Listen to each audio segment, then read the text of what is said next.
I've run faster every year for 15 years since I'm 35. If you know me, you know I have a huge heart for tales of transformation. And today's rendition of this theme is just an absolute banger, courtesy of my guest, Ken Rideout. If you set some goals that are realistic and just progress towards those goals, you can just keep progressively getting better. We talk about his early years, the opioid addiction that nearly cratered his life. It's hard to talk about because it's mortifying. How he beat the odds to get to Wall Street. You're only limited by what you think. Like, if those people can do it, you can do this.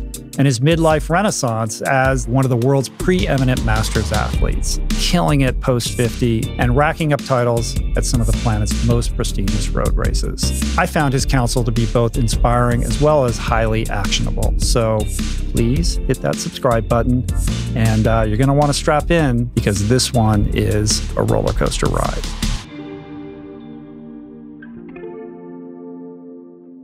Right on, man. Good to finally meet you. It took a while to make this happen, but I'm so excited to talk to you. No, thank you for having me. I'm so incredibly honored and humbled. Thanks for coming out. We're going to get into the training and the mindset and all of it, but you've got an unbelievable backstory. So do you mind stepping it back a little bit? No, I'm happy to. Yeah. So your upbringing is pretty unique, and I think there's a lot to be mined and discussed about, like how those experiences, kind of forged how you think about sports and mentality, et cetera, today. Yeah. When I was growing up, to me, all my heroes were athletes. And it was like my parents were divorced, so I lived with my mom and my stepfather. But when I would go, my dad would come and get me a couple times a week to go play youth hockey. So I was like very competitive athlete as a kid, played with a bunch of guys that played in the NHL, Keith Tkachuk, the Sacco brothers, Sean McEachran, like legitimate NHL superstars that were my peers. But then in high school, they just got better and I didn't. And I was like, man, what are we doing the same thing? How are they getting so much better? But that was my outlet and those were my heroes. So I was big into sports and, going through life like that, it was two very different worlds. When I would go with my dad to play hockey and then when I would be home, we lived with my mother's mom and her brother, who was a lifelong heroin addict. So there was like completely unstable household, people, junkies around all the time. It was very uneasy. Yeah, a lot of chaos. Your parents got divorced, so you had your dad, you had a stepdad, right? And kind of, as I gather, sort of upper lower class or lower middle class type situation, basically like blue collar upbringing in Boston. My only frame of reference for that is whatever I see in movies. You know what I mean? Pretty accurate. But I can imagine what that must have been like the chaos of that. And then you what I've seen as somebody who's been in recovery for a long time is it's sort of that, child of alcoholics. You're driven to kind of create control amidst the chaos, and sports was one thing that you could kind of have domain over. That could be like your thing. That's right. And I had such contempt for drug addicts and just like unethical people and just like the behavior that was going on around me. I had no point of reference to know that these people were effed up, but I knew that I was not comfortable in this environment. I knew I didn't belong there, to the point where my own family and people around me would be like, oh, you think you're better than us, you're arrogant. And in my mind, I was like, yeah, I do. I'm not supposed to be here. I'm not living like this. This is constant chaos. Like, I don't want this. I want stability and like, I want things in my life. I don't want to aspire to like get approved for Section 8. I don't want to aspire to get like an extra $100 in food stamps. You know what I mean? Like my mother sending me to the store with food stamps was like mortifying. All I wanted to do was fit in with the kids who had a stable family. And for reference, I mean, there was families in the neighborhood where the dad might have been a firefighter or a mailman and the moms were homemakers. But to me, those were like the highly successful families. So in my house, it was like, what perk are we going to like get approved for this month? And it was just in my mind, I was like, and again, I had no point of reference, but I was like, come on, man, don't we want to aspire for more than this? This is embarrassing. Like, I don't want anything for free. And I had a paper route from as young as I could remember, like getting up early, folding the newspapers, delivering them in the snow, just because I was like, I want to have things in my life. Yeah, you got to take care of your own shit, right? Yeah, exactly. And were you able to seek out mentors and your coaches or teachers or anything like that? Like, how did you find parenting outside the house? No, that's a good question. I don't necessarily remember having mentors per se, but when I was about 10 years old, I may be getting the years off by a couple, but I was about 10 years old and my brother had mental health issues in hindsight and then eventually became a heroin addict. But we were like, I was 10, let's say he was 9, and my mother had signed us up for a sleepaway camp, but it was like welfare camp.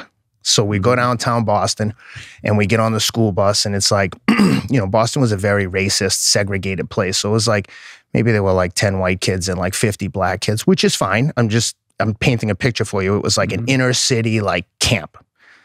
So, and it was intimidating. So we get there and I was like, I'm going to jail for 2 weeks. Like I'm nervous. It's very unsettling. So we get there. My brother's a maniac. So he takes off running in downtown. They can't find him. So the school bus leaves without him. So now I'm on my way to like prison camp. And so I get there and it was like like a lot of sports involved. It was like an all sports camp. That happened to be the theme for this 2 weeks. So my mother eventually shows up like a day or two later, and it's way up maybe in Maine. I don't even remember. It was but I just remember distinctly them showing up and calling me into the camp counselor's office, and they're like, "Hey, your mom's here." I come in there, I'm like, "Oh, what the fuck? I don't want to be involved in this. Like, I just want to be left alone. I'm serving my sentence. Leave me alone. I'm doing my time. I'll stand on my head for 2 weeks." It's supposed to be this uplifting, nourishing experience. No, but it was like a 2-week vacation for everyone's parents to get rid of their kids. That's what it felt like. So I get there, my mother's like, "Hey, listen, he doesn't want to be here. Your brother doesn't want to be here. You guys can all leave if you want."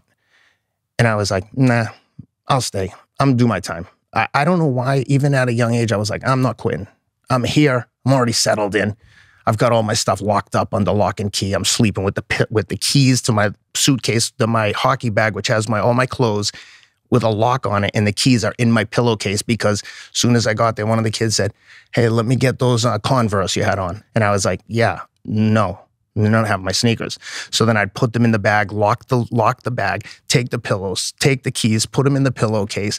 So when they came and said, "You're out, you're getting an early release," I was like, "Nah, I'll just do my time here." And I end up winning like Camper of the Year, every single award you could win there, because I think that in hindsight, the leaders must have recognized like, oh, this kid has like something different. Than the other people here. Like the birth of commitment, discipline, dedication, seeing it through, and then being rewarded for that probably cemented some kind of neural pathway for you. Like, oh, this is how you make your way forward. Yeah. I was like, all I can do is like represent myself the way I want people to view me, and we'll get into it later. So then having to deal with my own addiction issues brought everything full circle of like, man. But being back in high school and then realizing the NHL is probably not your path, like where's your head at in terms of like what do you think you're going to do with your life? Yeah, then? It was around this time where I like really lost my way. Is when I went to college. I played football and hockey at Framingham State, and the week before I graduated high school, the week after I graduated high school, I started my first like full-time summer job as a guard in a maximum security prison. And one of the coaches that I had played against in high school kind of sought me out after the game and said, "What are you going to do for work?" He knew my dad. And he said, "I've got a job for you at the prison." And I was like, "Oh, cool, man, I'm going to be cutting grass and stuff, like maintenance." I showed up there and they handed me like basically police uniforms, and they give us like a half a day of classroom training. Like, look for this. They put a knife here. This. I mean, it was like That's is like insane. This half day of training to I'm be telling a prison you, guard. There's so much information coming. I'm like, holy! Well, I thought we were cutting grass when I got here. Now we're like guards in a prison. I mean, I had known when I was a kid, my stepfather got sent to prison, which was fucking mortifying. As like 5th, 6th grader, his like, he's going to prison. I'm like, what do you do? Like petty theft and like crap, like I think credit card scams. But I was just like, man, come on, why is this happening to me? Like, you guys can't behave yourself. I'm going to be out of here soon. Like, I was just mortified. Yeah. This is in like 5th or 6th grade, roughly. So then around eighth, maybe ninth grade, he gets out of prison. And he's a nice enough guy. He is what he is. I'm not gonna go scorched earth on him. He's nice enough. He was doing the best he could my mother was crazy, so everyone was in a bad situation. But so he gets out of prison. They're like, hey, he's got a new job. And I'm like, okay, cool. I could care less. He's a janitor. All right, cool. At your high school. I was like, come on, stop. I was like, please, tell me that this is you're joking with me, right? And they're like, nope. And I was literally like, the good news is you couldn't do anything more embarrassing to me. Right. So, did you get bullied for that? I never really got bullied because I wasn't like a pushover, but I certainly like would imagine that even if it wasn't true that people were shit talking me behind my back. But there was a part of me too that was like, I can't control the actions of other people. I had a brother who had gotten into a fight, been kicked out of every school, gotten into fights, wasn't an athlete, was just like a bad kid, which was always constantly haunting me. So this was just another drop in the bucket of like, come on, man. Which is part of the reason why I was like, I gotta get out of here. So you take this job as a prison guard. Yeah. So I start working in the prison, walk in there the first day, and this big Irish gangster from the streets who I knew from the projects comes running, picks me up on his shoulder. He's running around with me in the prison yard. And I was thinking like, dude, come on, man, put me down. The other guards are watching. I didn't care about the inmates. I was like, I don't want the guards to think I'm like fraternizing with the inmates first day. But it was almost his way of saying like, no, I'm letting everyone know you're with us. Like that we know you. So like, this is a dangerous place. People should know that you know people here. It's just like being an inmate. If you go to prison, it's very segregated. If you don't know the people in your race as being a street person, you're going to have a problem because they're all going to want to have a problem with you. Right. Like they're going to protect you as opposed to the other way around. I mean, not necessarily protect, 17, 18 years old. I was 18, just out of high school. Yeah. I mean, I looked like I was probably 13. It was crazy. It wasn't as crazy in reality as it sounds now as we sit here talking in Malibu. But at the time, right? You know, I grew up with most of these people. I mean, these were the bad people, but I knew a lot of them. So when I got there, it was kind of like, all right, hey, what's up? Right. You know, like. And what was the day-to-day experience of working there like? It was the opposite of what you think of with like a Shawshank Redemption. It was a very hostile, intimidating place. If an inmate had a problem with you, they'd punch you right in the face. They wouldn't hesitate. They demanded respect within reason. And, you know, the same that I would demand from them is like you'd show mutual respect. And it's always like, imagine being a substitute teacher at a high school full of fresh little kids and they're always testing you and they're doing things that you're not going to really like come down hard on them, but it's kind of like, we're getting close to like the line here of where. And you can't back down. No. And you being this young kid going face to face with guys, you know, hardened criminals, guys much older than you. But I always tell people, just because you're in jail, being stupid doesn't make you tough. There's tough people. There's tough people in Malibu. There's tough people in the private schools, public schools, prisons. Tough is tough. And that's the one thing I've learned over the years in terms of like, kind of vacillating between these different worlds is that tough is tough. You mess with the wrong person, you're going to have a long day ahead of you. So, but yeah, the inmates, they weren't necessarily all tough, but they were all pretty crazy. Yeah. Did you end up in violent altercations there at all? Oh, yeah, multiple times. I got hit over the head with a pillowcase that had a weight in it once, fractured my skull. I got, an inmate said, if you didn't have that badge on, I'd punch you right in your face. I said, oh, really? And I went to take the badge off and he punched me right in the face before I even put my hands on it. Oh, my God. How long did you work there? 3 summers. 3 or 4 summers. Yeah. But there was one incident where I was working there with a friend of mine called Brendan Daly. He eventually became a singer called Spooky Daly. And he's a director and producer now, very successful. But him and I were working in the like modular building, which there's the main building, which has like cells like you would think. And then there's like modular buildings, which were more like dormitories. So an inmate came in and some of the other inmates were teasing him. Again, this is like, it's not like a movie. It's like a high school full of jerks and they're bullying kids. It's just like that. So kid comes in, so they're teasing him and telling him they're going to get him and stuff. And he's new.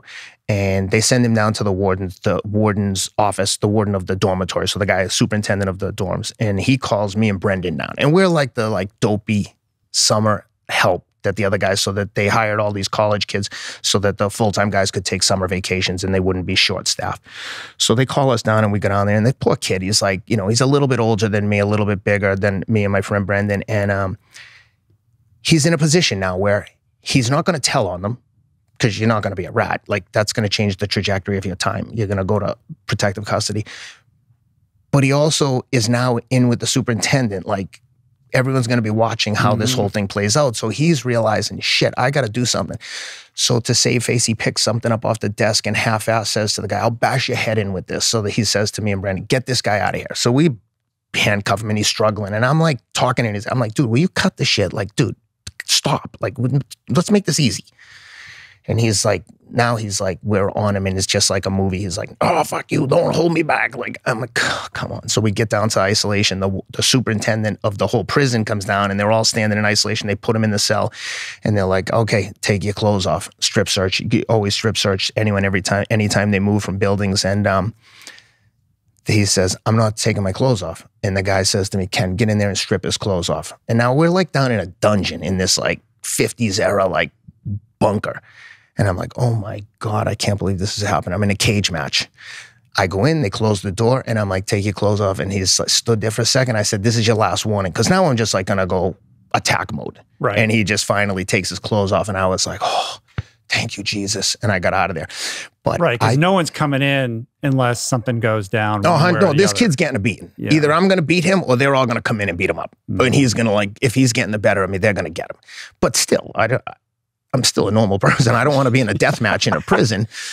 But I use that story as an antidote for life, because when you think about things that are scary or intimidating, like training with someone or running a race that you're nervous about, or any situation in life you're nervous about, especially with running, I'm like, I always tell people this, no one's going to punch you in the face. No one's going to hurt you if you can't take anymore. You can just stop whenever you want.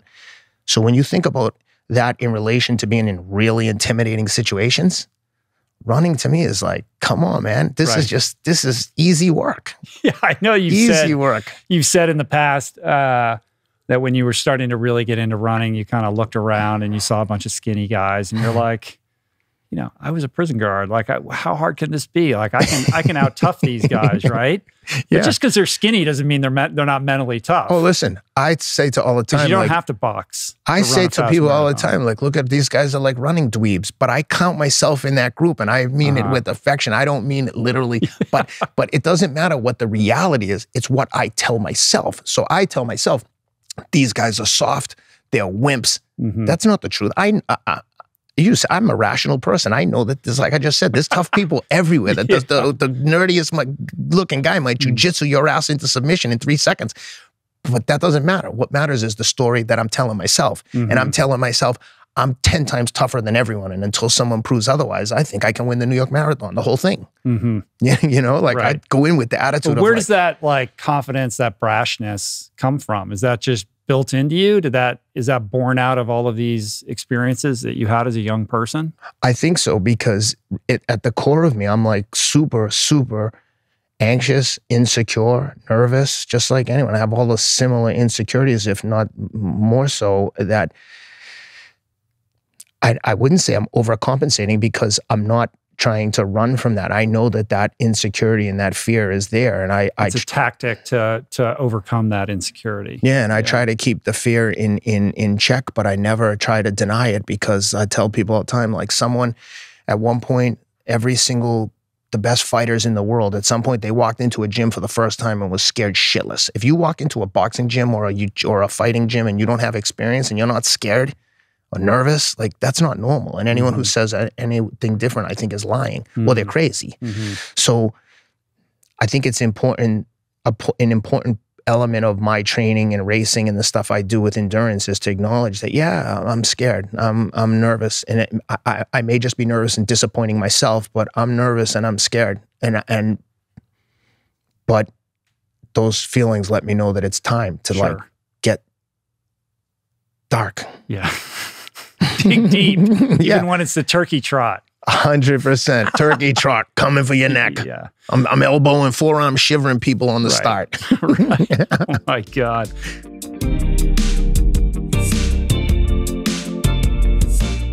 It's not surprising you somehow found your way to Wall Street, right? Like that's yeah. So by hook or by crook, not by academic pedigree.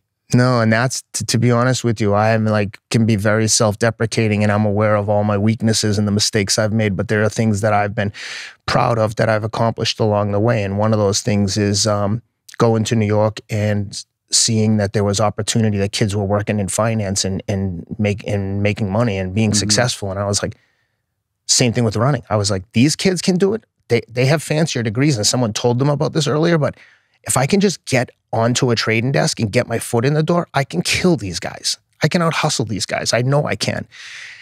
And when I say it now, it seems crazy because it almost seems delusional at the time. I had a sociology degree from Framingham State. I was working with guys who had Ivy League undergrad, Ivy League MBA, and now all of a sudden we were on the same trading desk. But I'll step back and like kind of explain to you how I got to New York and segued into that. So I got my first job as like pharmaceutical sales job. It was awful, but I lived in New York, and I everybody needs that thing that gets them to New York.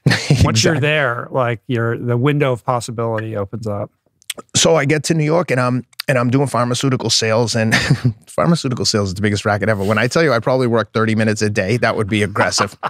It wasn't good for me. I need structure, and it was like you're left to your own devices, and I hated it. You had to drop in on doctors' offices. Exactly. Drop samples, get them to sign. Yeah. So it just became an exercise in like dropping the samples, getting the signatures, and taking off. Like I just had no I had no direction. I knew I didn't want to do this.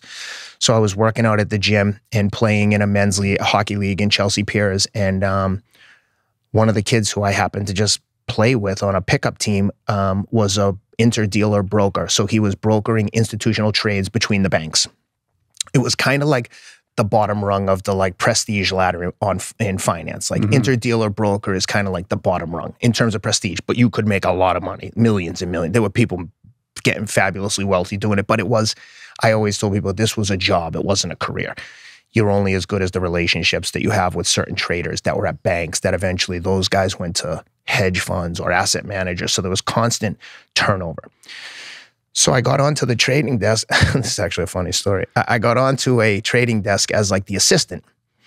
And I was the assistant, so I was covering young guys at Enron doing like next day power trades, which were kind of like a necessity for the senior traders to do the bigger trades with your senior brokers. So the junior people, we're talking to junior people at Enron, the trade was like made $10 in commission, but it was a necessary evil for the electricity traders that the next day power had to flow. So they had to trade that, balance their books. And then if you did a good job there, they would reward the senior people with the like real trading.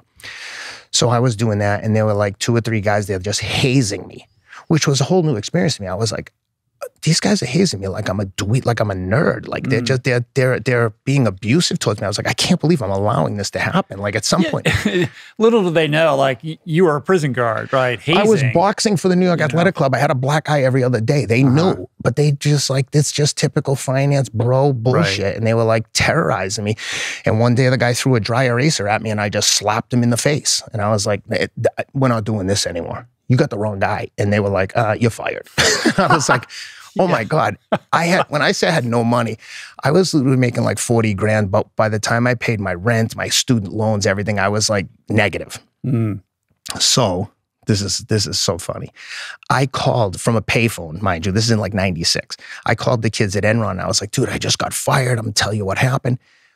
Coincidentally, the senior trader at Enron, who was like the Gordon Gekko of commodities at the time, was from Martha's Vineyard. And he heard the story and was like, give me that kid's number. So he calls me and he says, hey, I heard what happened. Call this guy I didn't even know we had competitors in what I was doing. But one of the competitors got in touch with me and was like, this was, let's say, a Thursday. He's like, can you start Monday? And I was like, start what? He's like, well, you come work here on Monday. I was like, okay. I was making 40 grand. The guy goes, we'll pay you, how's 80 grand? I was like, 80 grand? That was more money than my dad made. I was like, I'm rich. And was I just it like, got fired. that there was something about you slapping that guy that appealed to him? Like, this guy's a gunner. He was like, what happened? And he was like, what happened? And I told him, and he was like, stand by. So then when I got there, he told the guy who hired me, like, that's my broker. So he starts calling me and saying, buy this, sell that. To the guys on the desk, it's like Bud Fox in Wall Street when Gordon Gekko starts giving him orders. I'm thinking about the Jordan Belfort origin story. That's exactly what it was. All of a sudden, when I tell you I was making 40 grand, within 2 or 3 months, they're like, your new salary is 125. Now, keep in mind, they keep raising it, but I'm probably making like $3 or $4 million for the trading desk. Yeah. But I just don't know enough to even know what to ask for. To me, it was like, I think they made a mistake. 125 grand. Do they know I'm an idiot? Like they're crazy. So I started just grinding away. And then eventually the guy who hired me there went to Cantor Fitzgerald to run their electricity business and said, hey, come work here. And I said, I have a contract. You signed it. You know I can't leave. Like we have a real contract. And he's like, okay, go to London for a few months and then come back. And so I did. And while I was in London, 9/11 happened and all those people that I would have worked with were on the top floor of the World Trade Center. But then you went to Cantor after that? No. I went to Cantor and I was working in London. You were employed by Cantor when 9/11 happened. And I was going back and forth between London and New York. I was about to leave for the airport to go back to New York to work for a few days, and 9/11 happens. Wow. Yeah, it was crazy. So obviously you knew a lot of those people. Oh, a ton. I mean, I worked there a few days a week. I was flying back. I mean, this is how crazy it was. 2 years before I was making 40 grand. Now I'm flying the Concorde back and forth from London to New York. It was, and every time I would be like, I'm living someone else's fantasy. Yeah. This can't be real. Unbelievable. What do the guys back home think? I think initially people were like, it's almost like a natural instinct to be like, F that guy. He thinks he's better than us. Like crabs in a bucket. No one wants to like, they want you to succeed, but not really. It's like if you're half-ass succeeding, if it's very visible, like you're playing in the NHL, they're all like your biggest fans. They'll kill someone for you. But if you're kind of just pulling away financially, there's that crabs in the bucket thing of like, they don't really want to see you succeed too much. Yeah, you're not all that. Exactly. Yeah. And I would say that has dissipated immensely since I started doing the podcast with Teddy, but we can get into that in a minute. But yeah, when I was doing all this stuff, it was fun. And of course, I wanted to like share the wealth with everyone. I was always been, maybe overly generous, and I would always have friends fly down to Boston, fly down to New York. We'd go to fights. We'd go to sporting events. It was just, in hindsight, it was all a bit too much too soon. And that, and around that time was when I was like really suffering from like a fraud complex or imposter syndrome, and was like super uncomfortable just with the way things were going. I say like the fear of having money and losing it was 10 times worse than never having money. That anxiety around not making mistakes once I had some financial success, just it was overbearing. And that environment working in finance at that level was incredibly, incredibly stressful. Like I said, the relationships that you maintained dictated essentially your compensation, and trying to maintain those relationships and, be a good person without being like a complete ass kisser or like just constantly living and dying with these interactions with other men and women.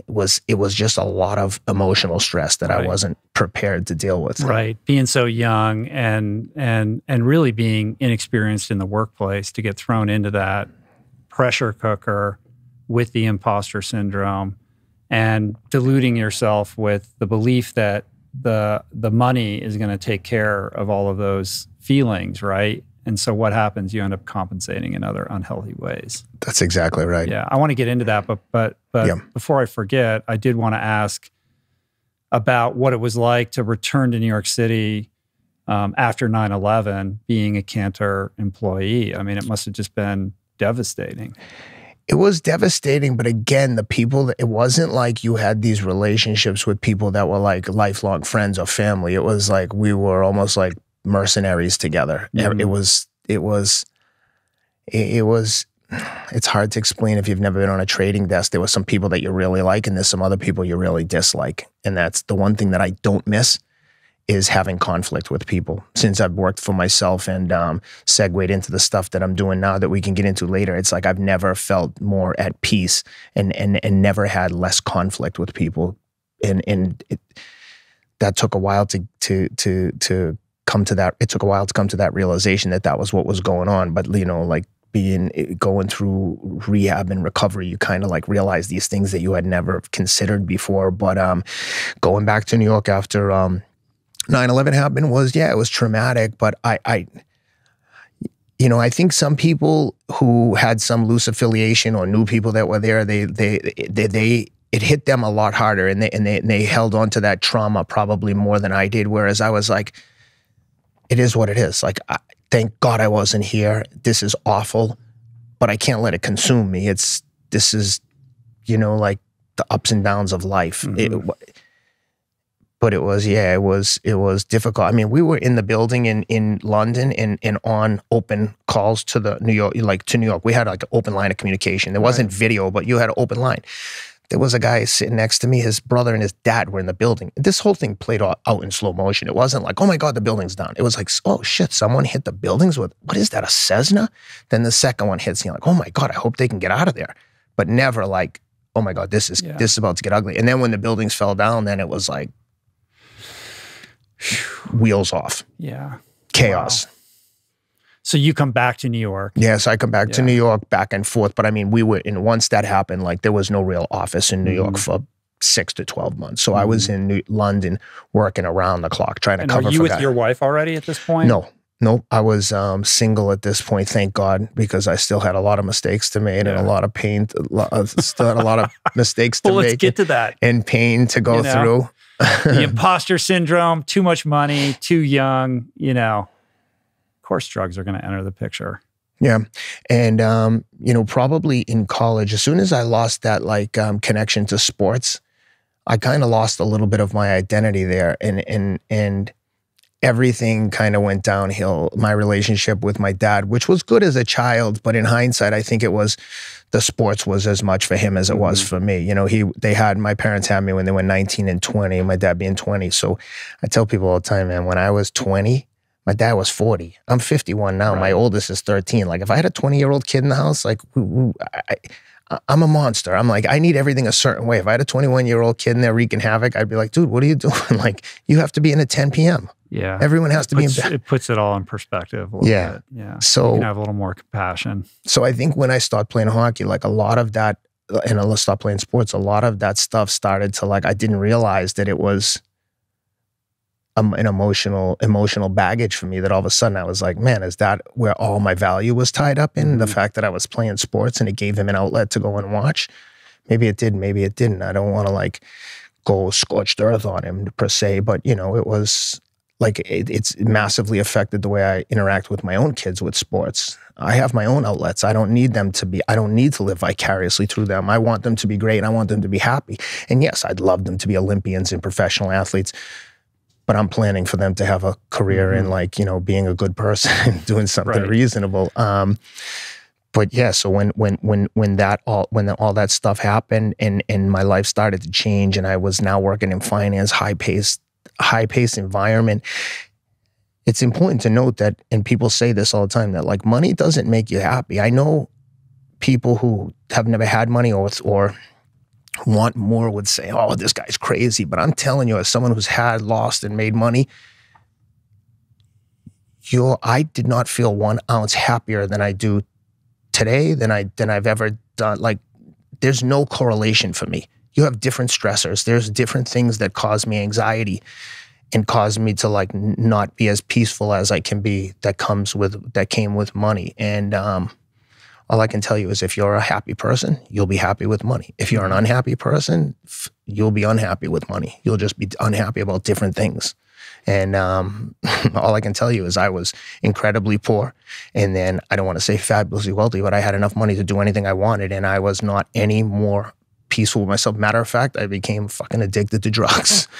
And it's hard. It's hard to talk about because it's mortifying. I look, for the longest time, I would have said these people are losers. Get your shit together. Stop being such a loser. And then in the background, I was justifying my own horrible behavior. And I think when you go through that, it's hard to realize at the time what you're doing. It's only in hindsight and reflection and going through therapy and recovery to a certain extent that you start to look back at these things and why was I doing that? When you're in it, when you're kind of in the storm, it's hard to have clarity and recognize. Of course, because you want to be able to continue to pursue it. So you tell yourself a certain story about your relationship to the thing. And you having your brother who's a heroin addict, I'm sure every fiber in your being was, I'm not going to be like him. And whatever you were doing, I mean, what was it? Coke? Like, what was the thing? No, to be honest, I mean, I did do Coke, but that was never a problem, because after I did Coke for like 3 or 4 days, I'd be like suicidal, where I'm like, I can't believe I did that again. I just wasted a day of my life. Just slip in, like, I would do it for 3 or 4 days. No, I would do it like every weekend for a couple of years. Yeah, but I realized quickly, like, if I don't have a drink, I would never think, let's get some cocaine. Right. As soon as I had a drink, I was like, that's the best idea you've had all day. The alcohol opens the door. But that, to me, the high and low of that, the low was so low that it was easy to eventually be like, all right, I've kind of outgrown this. But the opioids was the drug of choice. That's where I found. Did that start with after a surgery? Yeah. I had a small surgery on an ankle. I don't even remember what it was about. Something with the ankle tendon. But he gave me like 7 Vicodin. And I was like off to the races. As soon as I took it, I was like, holy shit, I feel awesome. I had surgery on my shoulder recently, and they gave me, the woman made a video, the nurse, they were super friendly. They were going to give me a nerve blocker before the surgery. And they were like, we're going to use an ultrasound guided needle. And they had given me a PRP injection 2 weeks before to see if it would help. And they used a ultrasound guided needle. And when I heard, and he's like, yeah, just so we can see the needle and get it on the nerve with the PRP. And it hurt. On a scale of 1 to 10, it was a 20. I almost fainted. I was like, that's the most painful thing that's ever happened. So when they said, we're going to give you a nerve blocker with this ultrasound needle, I'm like, I can't, guys, I can't. I'd rather not have the nerve blocker. And they're like, oh, let us give you something in your IV. So they give me the drug in the IV, which I thought maybe like Xanax or something. And all of a sudden I was like talking to the woman. I'm like, oh my God, I feel unbelievable. What is this? And she's like, oh, that's fentanyl. And I'm like, I've never been so high. Leave me here. And she was videotaping me to send to my wife.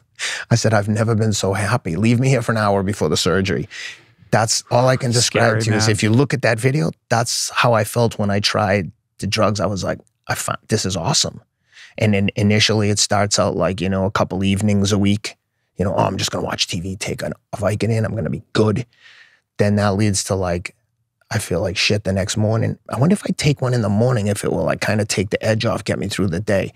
And that went from like, this all happened in the course of like 2 weeks to like, I'm taking them like breakfast, lunch, dinner. And then every day, as soon as I get up, boom. And then I would do that for a few months. And then I would be like, okay, I'm done with this. I'm going to like white knuckle this and go through withdrawals on my own in silence, because I would never admit to being such a loser. And I would just suffer through these withdrawals, being sick. And it just became a cycle for years of on, off, on, off.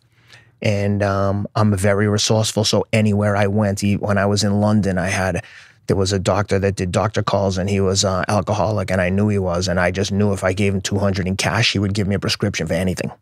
And it was like literally the worst thing that ever happened, because that's what kept me in business while I was in London. Otherwise, I didn't know enough people to have strong connects there. So I would have been eventually just gone through the withdrawals, had enough.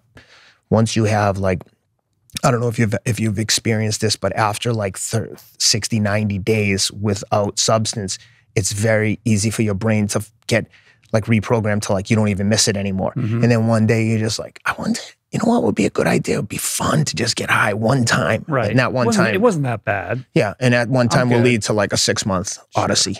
And then I'd be like, I can't believe I've done this again. Right. That merry-go-round just keeps spinning around. And on. And I was a functioning addict. So no one knew except me. And it was just, I think You think no one knew? That's a good question. I bet some people knew. No one has ever said to me, I knew you were doing something, ever. But your moods had to be erratic. I was so aware that I was on drugs that I was like, did my best to keep it under control, but I was a monster when I was on a trading desk.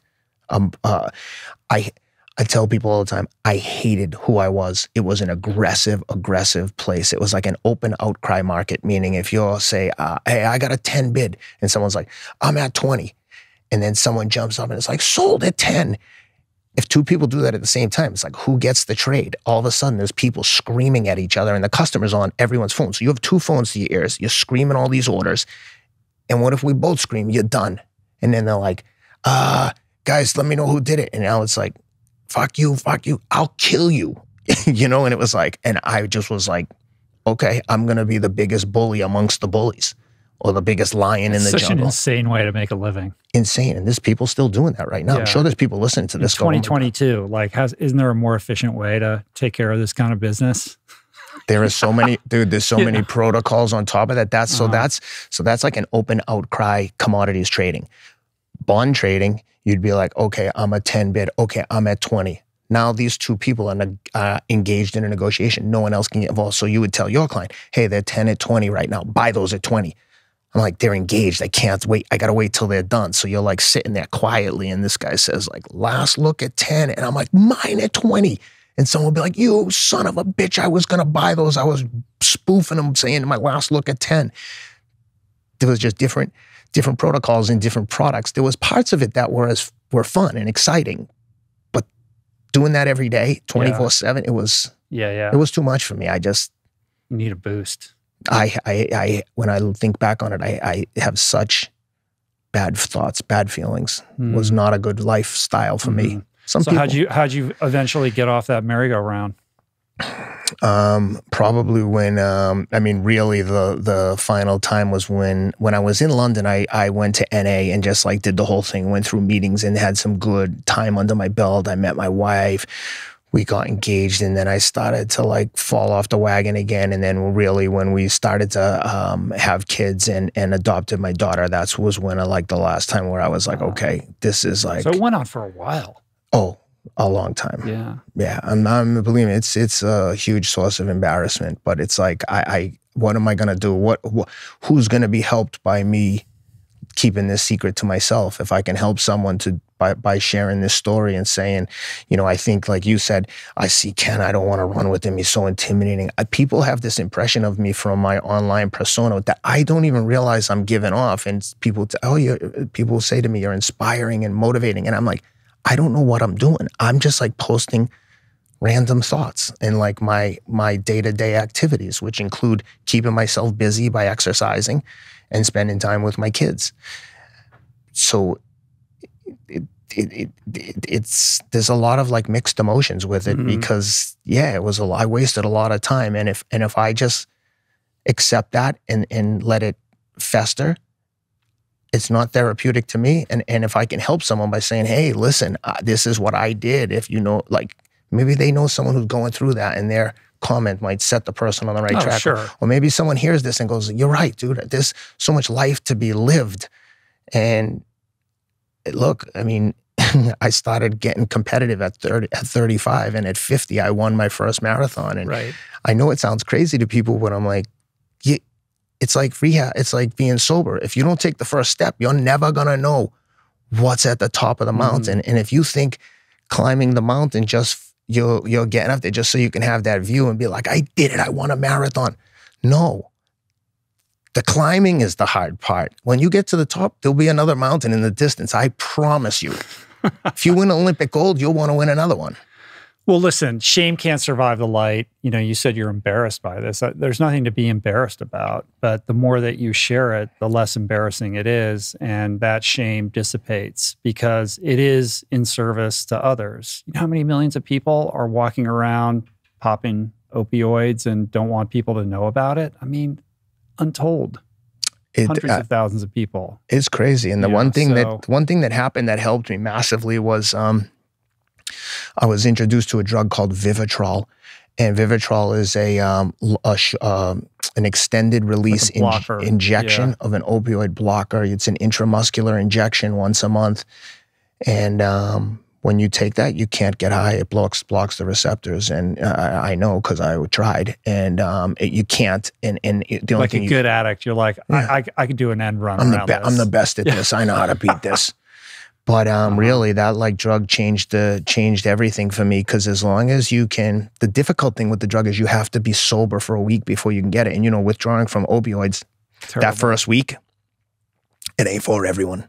I think that's as hard, if not harder, than winning a marathon. If you can get through that, if you can have the worst illness, if you can have COVID for a week and know that you can make it go away just by taking another pill, and suffer through it, knowing that there's like something it will get better. That your chemicals, I always had a rational view of it. I was like, I know that I have fucked up my brain chemicals by doing this, and it's going to take a while for them to reset. In the way that I feel suicidal right now, this is going to dissipate. I know it will. I have blind faith. That faith gets tested when you wake up at 3 a.m, sweating through the friggin' sheets, mattress, and then you're like 10 minutes later, you're freezing cold. It's just like, you're like, please, God, make it stop. And you know, oh, you can make it stop whenever you're ready. Mm-hmm. That, to me, is like... It's a brain fuck.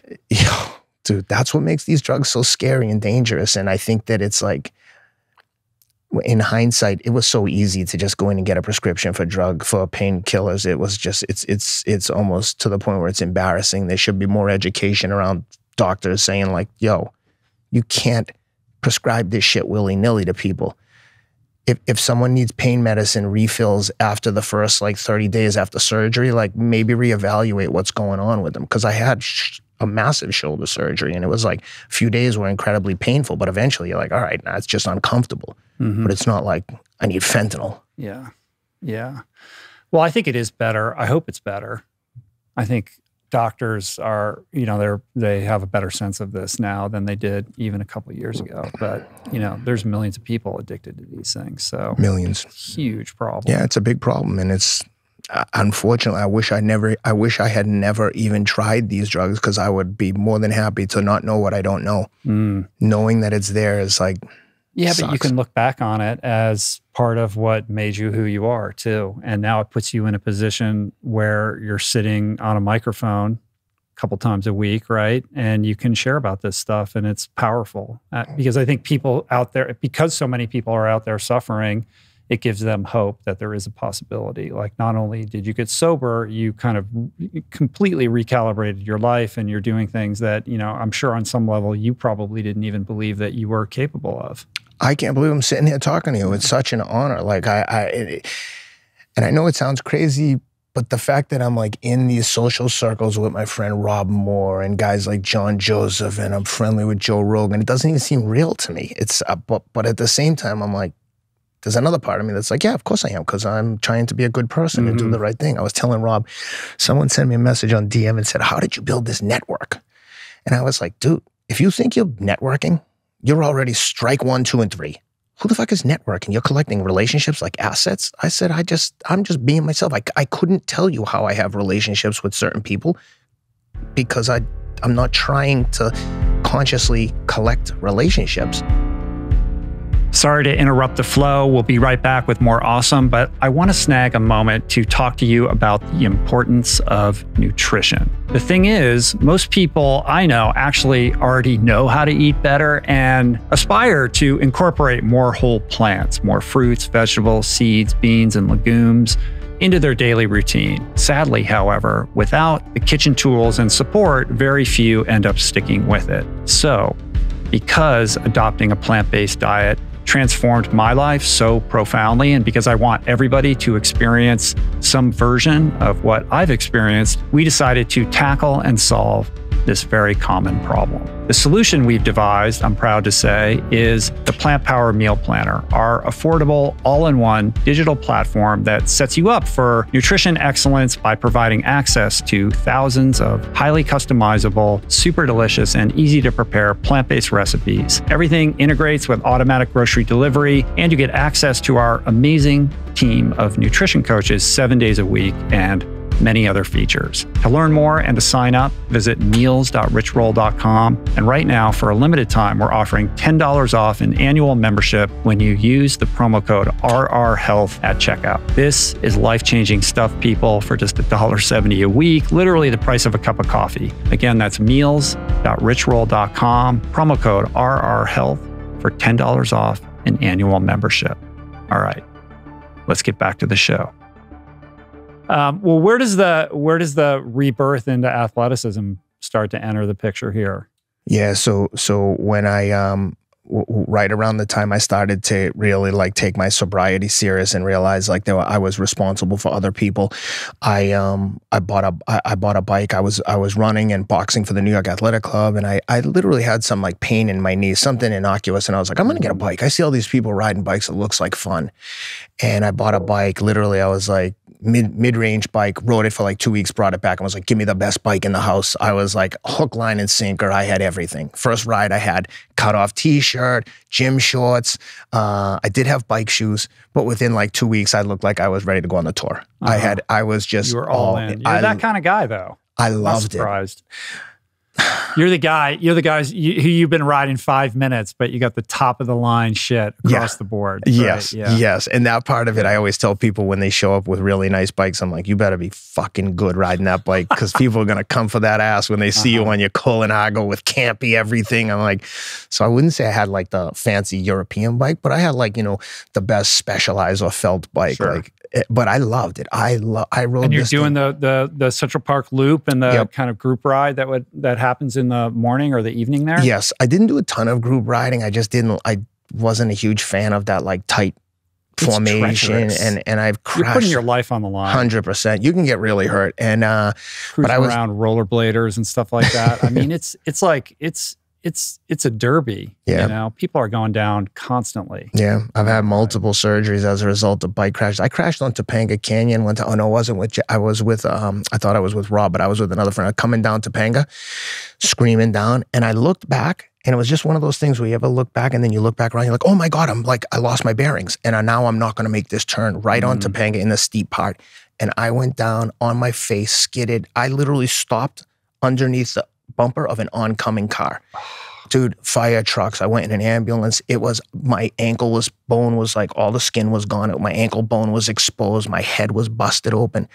And yeah, for people that don't know, I mean, Topanga, it has some pretty steep sections when you're descending it, and there's really no shoulder for most of it. Zero. And it's pretty busy depending upon time of day. Yeah. And the funny thing is, as soon as I jumped up, I'm burned up everywhere. My back, everything is all my clothes are ripped off, like for the most part, and I'm just bleeding everywhere, including my head. So I jump up, and my business partner who was with me is the nicest guy, but he's like very, he's not timid, but he's like not as aggressive as me. So he's like, oh my God. And I'm like, dude, how bad is my back? It's killing me. He's like, it's bad. And that kind of snapped me out of it because I was like, dude, lie to me. Tell me it's not that bad, even if it is. So anyway, then the ambulance, fire trucks, everything came and took me out of there. But that was, I have had some serious wipeouts on my bike. And my wife would be like, why do you keep doing this? I'm like, that was an anomaly. That's never going to happen again. But it all starts in New York City. Yeah, New York City. Riding in the park. And riding and running, and I entered a duathlon in Central Park, like a 2-mile run, 12-mile bike, 2-mile run. And let's say I came in like 20th overall, and very quickly I was like, oh my God, I didn't even know what I was doing. I bet you I can win this. And of course, my wife, who I was dating at the time, was like, you really think so? She was kind of like, somewhat interested, but not like obsessed with it like I was.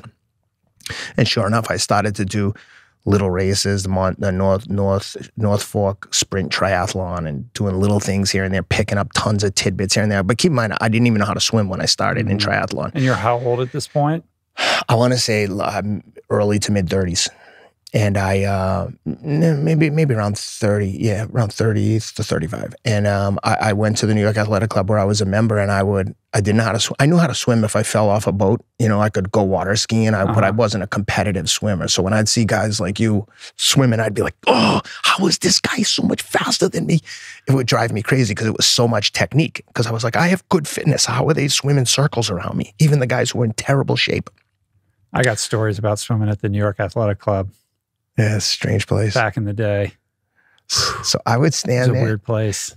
Yeah, very. But I would stand there and I'd see someone like you or Olympic swimmers. You name it. I've seen everyone there. Michael Phelps, everyone. And I would see someone who looked good. And I'd be like, hey, buddy, do me a favor, will you? Watch me swim down and back and tell me what I'm doing wrong. Most people, if you ask for help, are like, yeah, all right, go for it. Mm-hmm. And, you pick up a tidbit here and there, then you see the guy the next day. I'm like, hey, what about when I'm doing this? Am I doing this right? So when people will send me DMs and be like, how do I do this? How do I do that? I'm like, brother, if you really want to do this, you don't need to ask anyone else. Everything's available. You can find YouTube. If you really want to do it, you don't need me to tell you. You need to just do it. Get in the pool and start swimming. It's like running. I just started running. I didn't have a game plan. I was running 10 miles a day, and I started to recognize that I have good fitness. I bet I can win some races. But back to the swimming, I was just trying so hard. And I think that the people who were the regular swimmers there at the time that I was swimming, they respected it. They were like, oh, this guy wants to get better. And then people want to help you if you want to help yourselves, just like rehab or recovery. If you see someone who's trying hard and looks like they need help, but they're putting in the work and not asking for anything, people started to try to help me. And very quickly, I got strong enough in the swim that I could at least not be blown out the back. So when I got on the bike in a non-drafting race, I could make up some work and then do work on the run. And but really, I wish if I could swim a little bit better, and we can progress into it. But I eventually came in like 6th or 7th at Ironman Wisconsin overall. Same at Ironman 70.3 in Honu in Kona, the half Ironman. And every time I was like, oh, all the time I lost in the swim is the difference between winning the overall and losing. Right. Swimming's tough though, because if you don't learn it at a young age, you can get up to a certain point, but there's just a certain, it's like learning a language when you're young. Yep. You know, it just becomes so much harder when you're older. And the guys who are just, they have that technique, it's like the fitness is almost secondary. If you have that efficient, smooth technique in the pool, it's beautiful. And you can do countless hours of work without damaging your body. Well, it's all about efficiency and making the water work for you. Yep. And people that don't kind of have that level of technique are fighting the water all the time. So they're expending, not only are they going way slower, they're expending twice the amount of energy. And in an Ironman, you just want to be in contact with, you know, the group or whatever. So it's about holding back as much as it is anything else. So when you're getting out of the water, you're fighting to be part of that, and you're like tapped to some level, and those guys are like, I'm good to go on the bike now. Yep. You know. No, that's exactly right. And inevitably what would happen is I'd get on the bike and start trying to make it all up in the first like 40 miles. And by the time I got off the bike, I was like, I'm on death's door. But, and you're doing this without any coaching or really any program. Like you're just going out, I'm going to run 10 miles every day. Like that's not exactly like the best strategy for getting these goals done, right? Are you going online and saying, well, here's how you prepare for an Ironman? It should look like this, or are you just trying to do it your way, do it the Ken way? A combination of both, but I would argue that with the running, the 10 miles a day, I'd argue that that does work. How many people are actually going to do that? If you do that, like that's all I did, and I started running really fast. No days off. The only time when I lived out here, the only time I would take a day off was to do like a 50 to 100 mile bike ride with Rob Moore. So I'd do my long run on Saturday and a long bike ride on Sunday, typically, or vice versa. But with the Ironman, I eventually hired Jimmy Riccatello, who's the head ref at Ironman and a really nice guy. And he helped me really get ready. That's a legend. Yeah.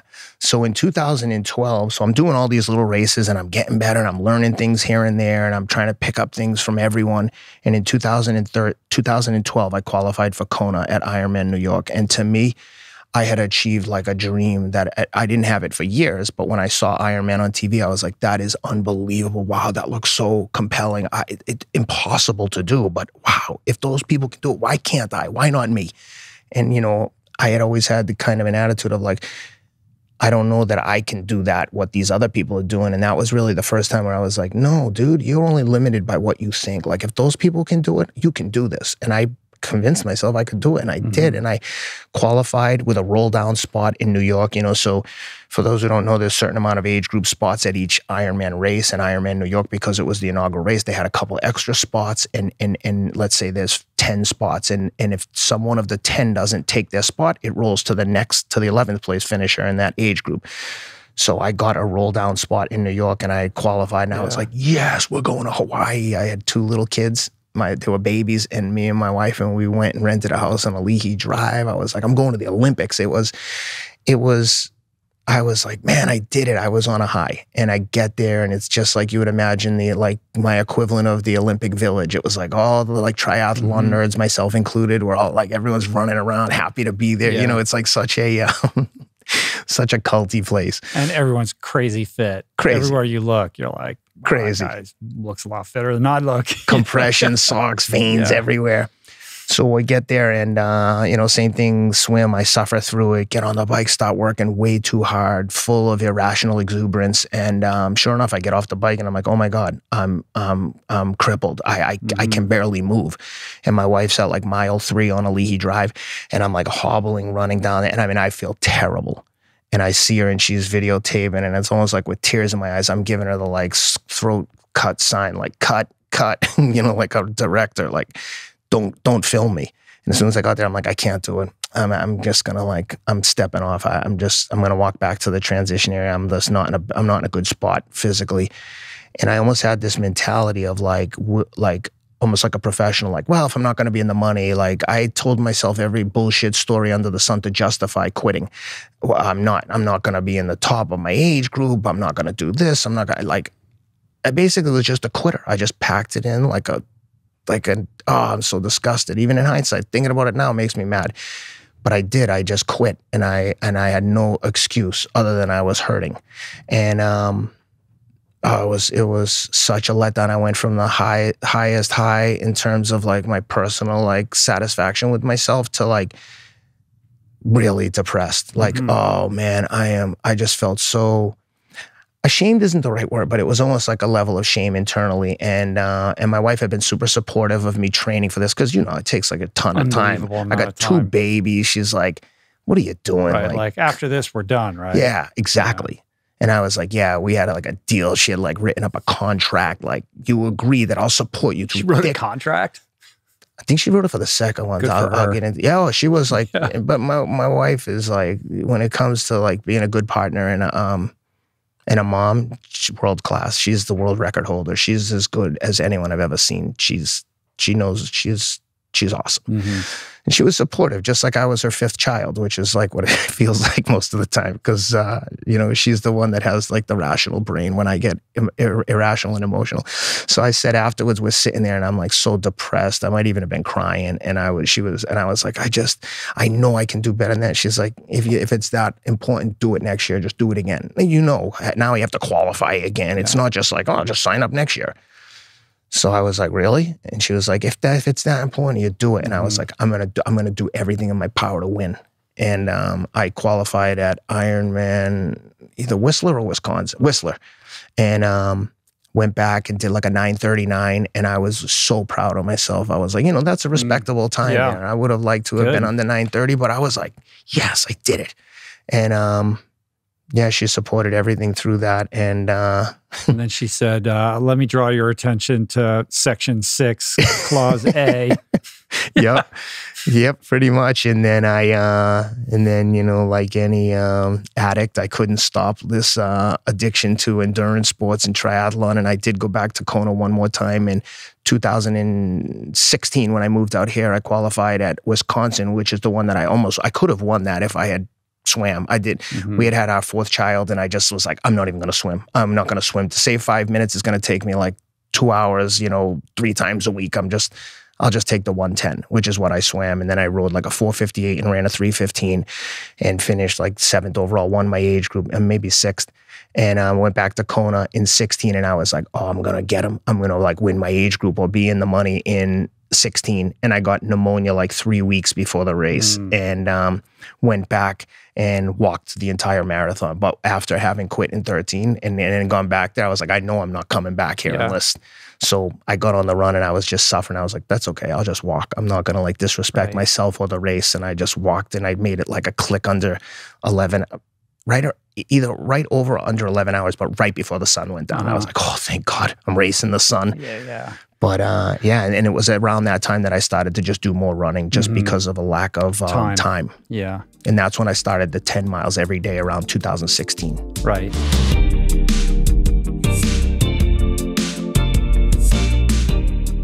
You got really far just on grit and determination and persistence. Like, here's what I'm doing, and in kind of a bullheaded way. Like, you know, I don't need to really look and see what else anybody's doing. I know me, and I can figure this out. But in order to really level up and achieve your goals, you did reach that point where you're like, hey, I need to bring somebody in, right? Yep. So, and I think there's a lot of people who are watching or listening to this who can relate to that. Like, I can't afford a coach, or, you know, I have a job and like, I just go out and do what I can do every day. So I think it would be cool to share a little bit about like what you've learned through those relationships that could be helpful to amateur athletes out there. I would say this, like, if you're spending time and effort doing this stuff, I would argue that you can't afford not to have a coach, because everyone has so much time and money and effort invested into their results if it's something important to them. If you're just doing weekend races and trying to finish, like, maybe you don't need a coach. Right. But if you want to be competitive, even if it's with yourself. You're a coach, you're an amateur, but you train like a professional. Now I do. You treat it like any professional athlete would. Oh, if my wife tells me, like, what are you doing? We're going ski. We were in Aspen, we're skiing. I'm like, yeah, I got to work first. And she's like, what do you mean? I'm like, well, this is my job. Like, this is part of who I am. Like I need this to feel, I need this to start my day. And I would say about a coach is like, if it's really important to you, and it could be just you racing yourself, maybe you want to break 3:30, whatever it is. If you think that, you've invested this kind of time and effort to hire a coach, I mean, this coach isn't super expensive and there's tons of online assets. But one of the things that I found in working with real coaches and guys who are very knowledgeable, especially like Jimmy Riccatello when it comes to triathlon and cycling. I mean, his son is like now a pro tour rider. I think he might even be on a pro tour team in Europe, but he gave me, Jimmy gave me my introduction to like real structure and real accountability more than anything. It's like I could look at online plans, but if there's no one kind of monitoring it, even if it's just, not that I was trying to impress someone, but just knowing that he's going to look at it. You don't want to let him down. I viewed Mario and Jimmy, and I talk to Mario all the time. Jimmy, I talked occasionally, but not since I'm not doing triathlon, much less. But when I talk to Mario, I tell him, dude, we're partners, we're teammates. Like, I'm representing you when I'm out there. I believe this. I believe I only have one teammate in running. It's me and you, with Mario. And I'm like, you write the formula, you write the prescription, and I'm going to take the medicine. So he gives structure. And like you said, I was running 10 miles a day. And when I got to 2:33, I couldn't break through. I went back to CIM and ran like 2:35. Well, but running a 1:10 in the first half probably wasn't very conducive to running fast for the second half, considering that was like 3 minutes faster than my half marathon PR. The year after I ran 2:28, I was like, oh, I bet I can run 2:26. So I ran a 1:10 first half and like it blew myself out of the water with 3 or 4 miles to go.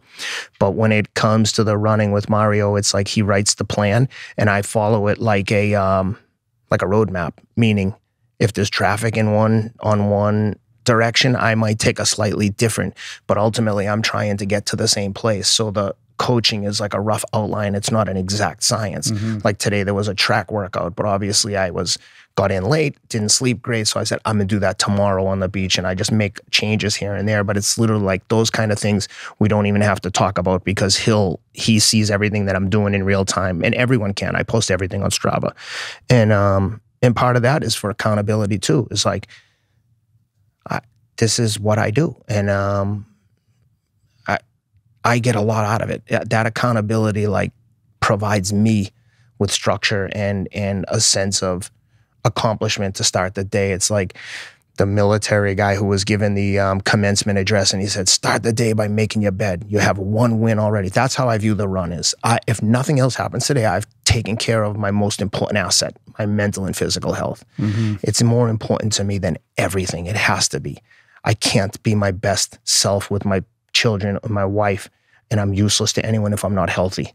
And part of this exercise every day in this 10-mile therapy is as much mental health as it is physical. It makes me feel good. It is my antidepressant.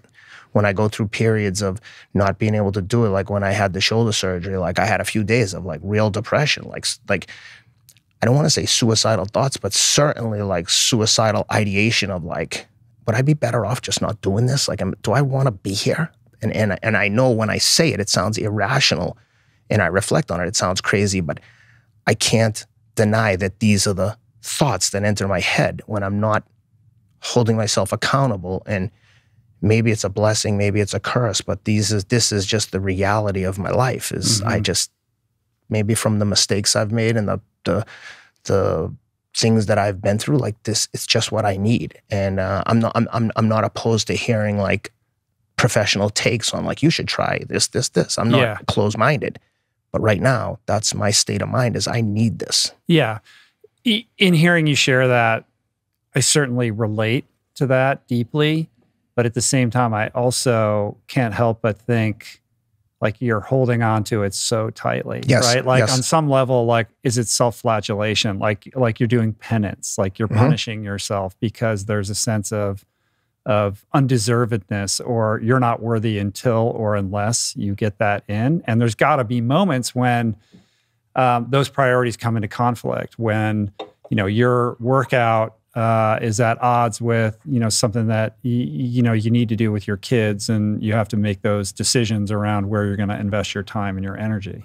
When there's real conflict, I will say like I'll make the amendments and adjustments on the fly. Like if someone had an 8 o'clock Little League game and it was like, there's so many kids, we divide and conquer. So, but if there is one that we all have to be at, like I'll go to the game and then maybe I'll run home or I'll do something, but I'll always like find a way to work it in. I try to find that balance, but you're not far off there in your assessment there. There's definitely like some things that I know that I need to address. I don't profess to have all the answers or to be doing everything right. I know that there's things I need to improve on. I think there's a gift in there if you're willing to explore it. Like, and I'm not a professional. I don't know what it's about. I mean, perhaps it has something to do with, a sense of like guilt, like you have this amazing life and this is just the payment that you have to make on a daily basis to earn or deserve like the life that you have. Like, I don't know. No. And there's certainly nothing wrong with being competitive and hard driving and, you're accomplishing all of these things and then you share it so openly with people and that's of service. And so I don't mean to malign any of it. I just think it's interesting and curious. And I think there is like, some kind of like growth opportunity for you there. You're not maligning me, and I don't feel at all uncomfortable. I think part of the benefit of doing something like this is being able to share my truth and my reality with people, and hoping that somehow I can improve the quality of my own life through sharing my stories. And you're 100% right. I know that this isn't necessarily like the greatest success story in history. I know that there's things that I could and should be doing better. And it's a constant struggle. But compared to where I've been and what I've been through right now, this is what's keeping me on like the path I'm on. Mm-hmm. But I would fully agree with you that there is like work to be done here, that I shouldn't have to feel like I have to do this. And right. I don't like consciously. What happens if suddenly something happens and you can't do this? Like, how are you going to be okay with yourself? How are you going to find meaning and purpose and be happy and productive? Let's be an ultra swimmer. Yeah. Right? Find another challenge. And that brings up the that kind of other piece here. And you mentioned it earlier, like this addiction to endurance sports. And I know as somebody who's in recovery, like I get it a lot. Like, oh, you transferred one addiction for the other. And I don't know how you answer that question. I'm sure it gets thrown in your direction. Like, I have to think about that. And I think on some level, I have to recognize that there's truth in that. Like, I want to say, no, you don't understand. Addiction, was trying to destroy my life. These efforts make my life better. They're completely different. But of course, there's similarities and overlap. And if I'm not rigorous, that relationship can get out of whack. And the other buckets in my life that are important will suffer. And so I'm always like trying to maintain like a healthy relationship with all of these things. And I'm not always successful at that. But like, how do you think about that as somebody who's in recovery and is so driven and so ambitious in these goals that you're seeking, at age 51? You hit the nail right on the head. And as you're saying that, I'm reflecting on my own decisions and wondering if in fact that there's a lot more deep work that needs to be done. And this endurance stuff, in essence, is prolonging me from having to do the other work that I need to do to kind of deal with the psychological and emotional issues that I have, because like I said, I don't profess to have all the answers, I've convinced myself that this is the best. This is, it's all going right. But in my mind, I know that there's things that can be better, for sure. Yeah. And I think that really the person who probably takes the most amount of shit for this is probably my wife, because, and it's, it makes me emotional to even think about, because she's my biggest advocate and supporter. And at times she's getting the worst of me. And it's, something that for sure, these conversations are all part of the process and part of the therapy. And I hope that if someone's listening to this and relates to anything, and that they're getting that, like, life isn't Instagram. Like, that's just a small snapshot of like a reality. And, I think that more so than anyone, is my wife probably recognizes that as like, there's a lot of things you can be doing better. The good news is, endurance sports is a pretty great vehicle for personal growth, and all that time spent alone in reflection with an elevated heart rate, I just know for myself is critical to my own mental health, but also gives me that ability to kind of like free associate and get a little bit more objective on the things that I'm running away from, because it can be, you know, an out of whack relationship with endurance sports.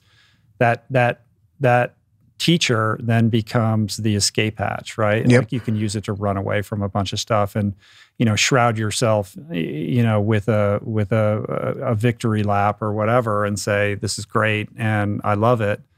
But when you're really honest with yourself, you're like, yeah, but it's easier for me to go out and crush it than it is to deal with this other thing that I really don't want to deal with. I will tell you that. And that's true of all of us. I think we all, because growth never ends, right? Mm-hmm. There's always more layers.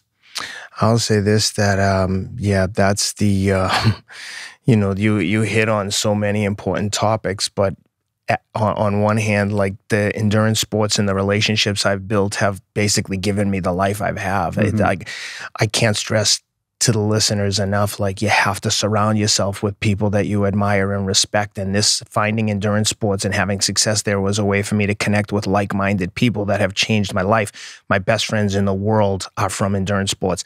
I have so many deep relationship with people that I love that I wouldn't know from doing that if I hadn't been involved in this. But you're right, there is a certain level of escape by almost putting off work that I know needs to be done, but I'm using the endurance as like a bit of an escape or a distraction from things that need to be addressed. So like I said, this all part of the therapy for me is sharing these stories and being so open and honest, even at like my own detriment. If my wife will be like, I can't believe you shared all that. I'm like, who even cares? I'm like, hopefully someone gets something out of it. But you know, in recovery, they'll tell you you're only as sick as the secrets you keep. I appreciate the honesty. And as we're talking through all these different challenges of life, and I hope I'm doing a good job of kind of highlighting, like the race results speak for themselves. Anyone can see that. But I hope that I'm representing to people that like life isn't, Instagram isn't real life. That's just a small snapshot into like what I want to share as a still image. But really, I hope that what comes through in this interview is that like, no one is special, no one's unique, meaning we are all dealing with internal struggles. And I hope that, you know, by sharing some of these things, it lets people know, like, no matter what you've been through or what you're going through, you can still get better. You can today, every day you get a chance to start over. And it's easy to say this stuff and it sounds cliche, but the running is a perfect reflection of that. Is like, I always post on Mondays, like, let's go, it's Monday, let's start this week. But then when someone says it back to me, I'm like, hey, it's Monday, let's go. I'm like, every fucking day is Monday and every day is Saturday. It's the same thing over and over. But when someone says it to me, it has different context. But I'm trying to motivate and to tell people, like, let's go. No matter what's going on internally, the one constant and the one thing you can control is what you do today. So what I've been trying to do through the running is use that as a coping mechanism to a certain extent with all this internal noise that can get loud in my head at times. And I don't want to like use drugs to combat it. And this for me has been the outlet that's helped. But I would say to your earlier point and probably to my wife's like point for the last 20 years is like what I really need to do and what I've like committed to do with her is like, I really need to like talk to someone on a regular basis and get comfortable with that. If the running wasn't there, can I still have the same inner peace? Mm-hmm. And that's, to me, is hopefully what like people take away from this is that's the running is just a piece. And I don't want to belittle my accomplishments, but I say anyone can do this. Anyone can just go out, set a goal, and set about doing it in a workmanlike fashion. It's just, there's no substitute for hard work. You know, the expression work works. This stuff that I did, like you were saying, like you just ran 10 miles a day. Like I literally went from like a 3:20 marathon to a 2:33 marathon from running 10 miles a day with no structure, no real training plan, just knowing that, the more I run, the stronger I get at any distance. Mm-hmm. You're also pretty humble about the whole thing. Like you're in check with your humility. Like you always say, like, I'm no great athlete. Like I got into this late and I still don't really know what I'm doing and all that kind of stuff. And I think that's really powerful because your accomplishments are so obvious in this regard. And, you know, to your point of like the internal struggles and the battles that like we all have and we all share, you know, it might be appropriate as we kind of start to wind this thing down to share a little bit more about those mindset tools or mantras or practices that you've developed that have been effective or might be a catalyst for the person who's still on the couch or looking for that way forward on a new trajectory, because you've made such radical changes in your life. Like, how do you communicate that to somebody who's on the precipice of making that breakthrough to kind of, give them the wind in the sails, so to speak? Yeah. No, the one thing that I will say, I heard your interviews with David Goggins. I mean, I've heard a lot of your interviews, but one of the things that he said that really resonated with me, that always comes back to top of mind for me, is that, like, this is what I do.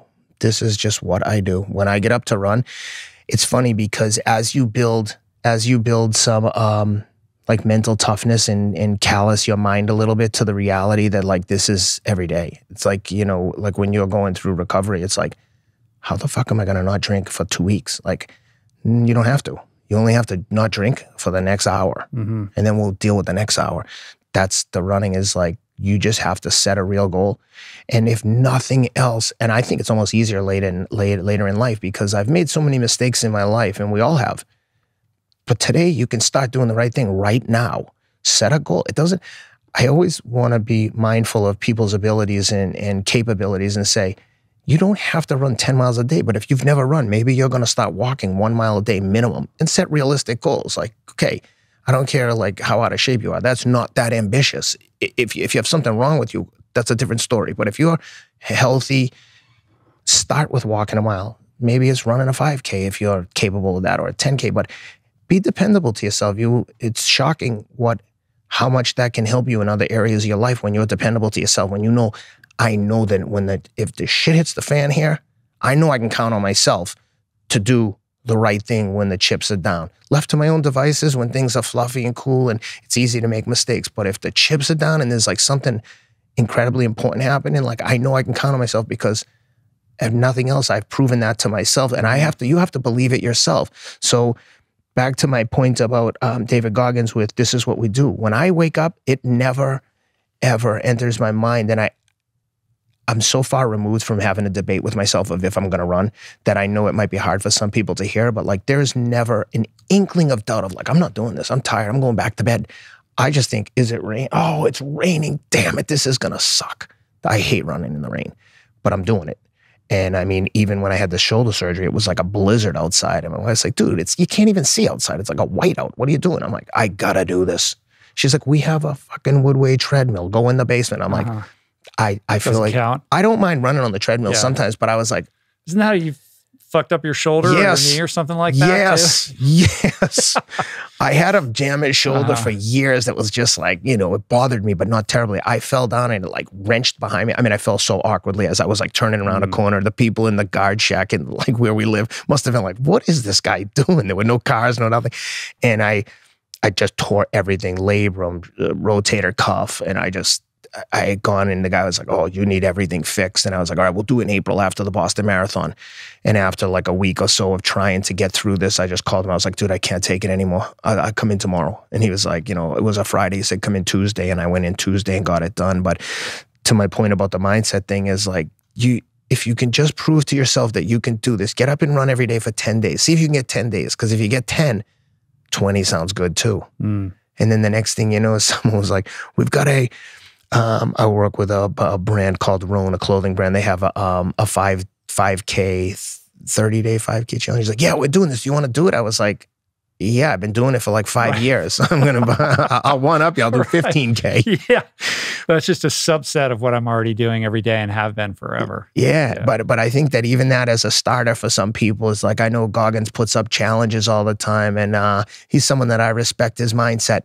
And I also respect his humility in that, like, he doesn't profess to know everything, but he knows what he does know. And that's kind of how I feel about the running. It's like, I know what I know. I'm not the best, but I know that you're going to get my best when I show up. We're going.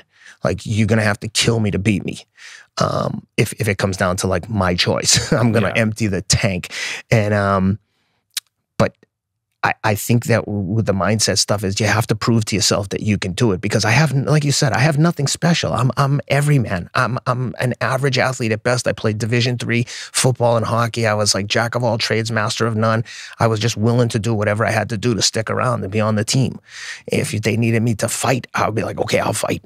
But your advantage or your superpower is your mental game. Like I hear somebody who really understands the idea of non-negotiables. Like you're able to commit to something and follow through with action, you know? So it's not about VO2 max or anything like that. I couldn't tell you any of those metrics. It's just about like, do you ever wear a heart rate monitor, by the way? Like, okay. Sometimes my watch measures it and it'll put it on Strava and people will be like, dude, heart rate of, I don't know, 185, blah, blah, blah. I'm like, oh, that was my heart rate? I didn't even know it was Mario on there. doesn't make you strap one on once in a while? That's the best thing about Mario. He knows who he's dealing with. He knows his audience. Okay. But the point being, like, that's really like the engine behind all of this is like that mental discipline, right? And that's a muscle just like anything else. That's something you can train, just like you can train your running or your cycling or what have you. 100%. I wish that was the one thing that people take away from this, is that this guy, like, I think of myself as just a dopey guy who's made a shitload of mistakes like anyone else. Same insecurities, same fear. The difference is I'm not letting that control me anymore. Fear is such a powerful emotion. When I moved to New York City, I mean, when I was in high school, it was like, my kids asked me the other day, Dad, did you ever get in a fight when you were a kid? I was like, did we get into a fight? I probably had 200 fights in school. And to think about it is insane, because there hasn't probably been 3 fights in my kid's school in like the last 10 years. But it's just such a different world. But the point is, like, everyone feels nervous about those kind of interactions. But the minute that people think you're too nervous to do it is the minute that they'll always want to have a problem with you, like classic bully shit. So in high school, I realized I'm so afraid of this, and this is an ever-present danger growing up in this kind of like inner city, like blue-collar thing. It's like there's a lot of people dealing with a lot of shit, and it's like you don't want to be the target of someone else's shit. Like half the kids I was in elementary school with were then in the prison. So it was like, you're with these kids who have, some of them have very difficult households and situations. So you're in this dangerous situation. I was just like attacked it from a very practical standpoint, in that I just went to the Somerville Boxing Club, where literally like John Ruiz, the heavyweight champion of the world, was in there training. A boxing gym is like the most intimidating, but also the most welcoming place in the world. Anyone that has the guts to come in and wants to train, let's go. If you prove that you can come back after getting punched in the face, you're good. Because that's the ultimate test, is when you get hit back. Holy shit, do I want to do this? This isn't fun. I can't see. I think my nose is broken, and that doesn't take much. Yeah. So I started boxing in high school and scared to death every time. Like I said to you, when I pulled in here, I was like, had that anxiety feeling of like, oh shit, I'm going to spar with this guy who's a killer. And it's just similar emotions. The point is that emotion, whether it's tied to fear or telling your story to someone or a big meeting in work or a speaking gig, the emotions are the same. If you can learn to deal with those emotions and harness that, everyone feels them the same, but the people who are successful learn to harness that and use it as their own tool, whether it's get them more ready or get them to perform at a higher level. And you see it all the time. You don't think that Tom Brady's scared to death in the fourth quarter when they're trailing in the Super Bowl. The difference is he's feeling the nerves, but he's like, let's go. He's using this like... Right. You have a strategy to channel that into something productive as opposed to letting it capsize you. And the boxing for me was my outlet, that I was scared every time I went, every fight, every sparring session, but I kept going because I don't want to be controlled by fear. And it served me in a lot of ways in life, including dealing with addiction. Because when I was like, when you're about to go through withdrawals and entering into this like uphill battle, this recovery, you're like, I don't want to do it. Let me just put it off for a week. And that's, if you have these tools, you're equipped to deal with all these different challenges. And look, it doesn't make you immune to mistakes. You're going to make mistakes, but hopefully if you have these mental tools, and I think you can continue, like you said, increase the strength of that mental tool. It is mindset, by setting realistic goals for yourself and working towards them. Maybe it's, like I said, a mile a day, 2 miles a day. But the boxing was a good analogy for me, in that I just kept doing it and kept dealing, because nothing else seemed even remotely scary to me as getting in a fight. And, boxing for the New York Athletic Club, even as an adult, I was like, man, why am I doing this? This is so scary, but I'm doing it anyway. That's it right there. Yeah. Well, awesome to talk to you, man. I trust that, like, is Berlin the next race that you're getting ready for right now? I'm going to do Berlin September 25th. And 2 weeks later, I'll do Chicago. See if I can do a quick turnaround. Any predictions on Berlin, Chicago double? You know what? I believe that if you speak your truth and aren't afraid to, like, say even ambitious goals, like, hey, hold me accountable. Like, I think that I could run 226 there. I think that 225, I wouldn't be like, oh my God, what happened? Did I cut the course? 225 on the right day. When I ran 110 in Nashville, if I feel like that on a marathon course, especially like a fast course, like, I don't think that that's unrealistic at all. And I would love to be able to set a new PR in the marathon this year at 51. And then, like I said, 2 weeks later, I'll do Chicago. I have much lower expectations there. I just want to win my age group. And then in March, I'll do the final marathon major in Tokyo. Wow. Seems crazy to me because when I started running, I was like, I just wanted to finish the marathon or qualify for Boston. And now to look on my bookshelves when I have a Zoom call or something and see hardware from Boston, New York, London, I'm like, it's so funny because the stuff, you want to win this stuff and then you have it and you're like, next, that's stuff. It's like I said with the mountain, like, you get there and you're like, I climbed Everest. I wonder if I can climb every highest peak in whatever the next challenge is. I wish that that I would do a better job of appreciating, like, the process more than I do, and each accomplishment a little bit longer, as opposed to like, all right, what's next? Well, build that into your non-negotiables. No, you're right. You brought up some really good points that I've got a lot of things to reflect on. Wasn't my intention, man. I'm just here to have fun with you. I've had a great time. I'm inspired by everything that you're doing, man. I think it's super cool. I'm so glad we have this opportunity to sit down together. For people that are watching or listening, check out Ken's stuff on Strava. He's for real. You can see the paces that he's throwing down. He's not fucking around. I'm telling you right now. And we'll be cheering for you, my brother, and come back and share some more with me sometime. This is super fun. Next time I come back, I've got some crazy prison stories that are going to make your head spin. Yeah. All right. We'll just do 3 hours of prison stories. There is no shortage. Thank you for having me, man. Honestly, I really appreciate it. Congratulations on all your success. I love it. I love seeing people, like, make a career out of doing things that are actually helpful and make them happy. And I'm sure you don't feel like you're working. It can feel like work. It's still, it's still work. You want it to be, it's like you prepare for it like you prepare for a race. Yep. Like, you want to create the environment for the best experience. And that doesn't happen, without some effort, but mostly joy. Yeah. And it's such a privilege to be able to meet people like yourself. And it certainly comes through. People, so yeah. It certainly reflects in the show, man. It's awesome. Yeah, and thank you again for having me. I appreciate you. Cool. Peace. Peace.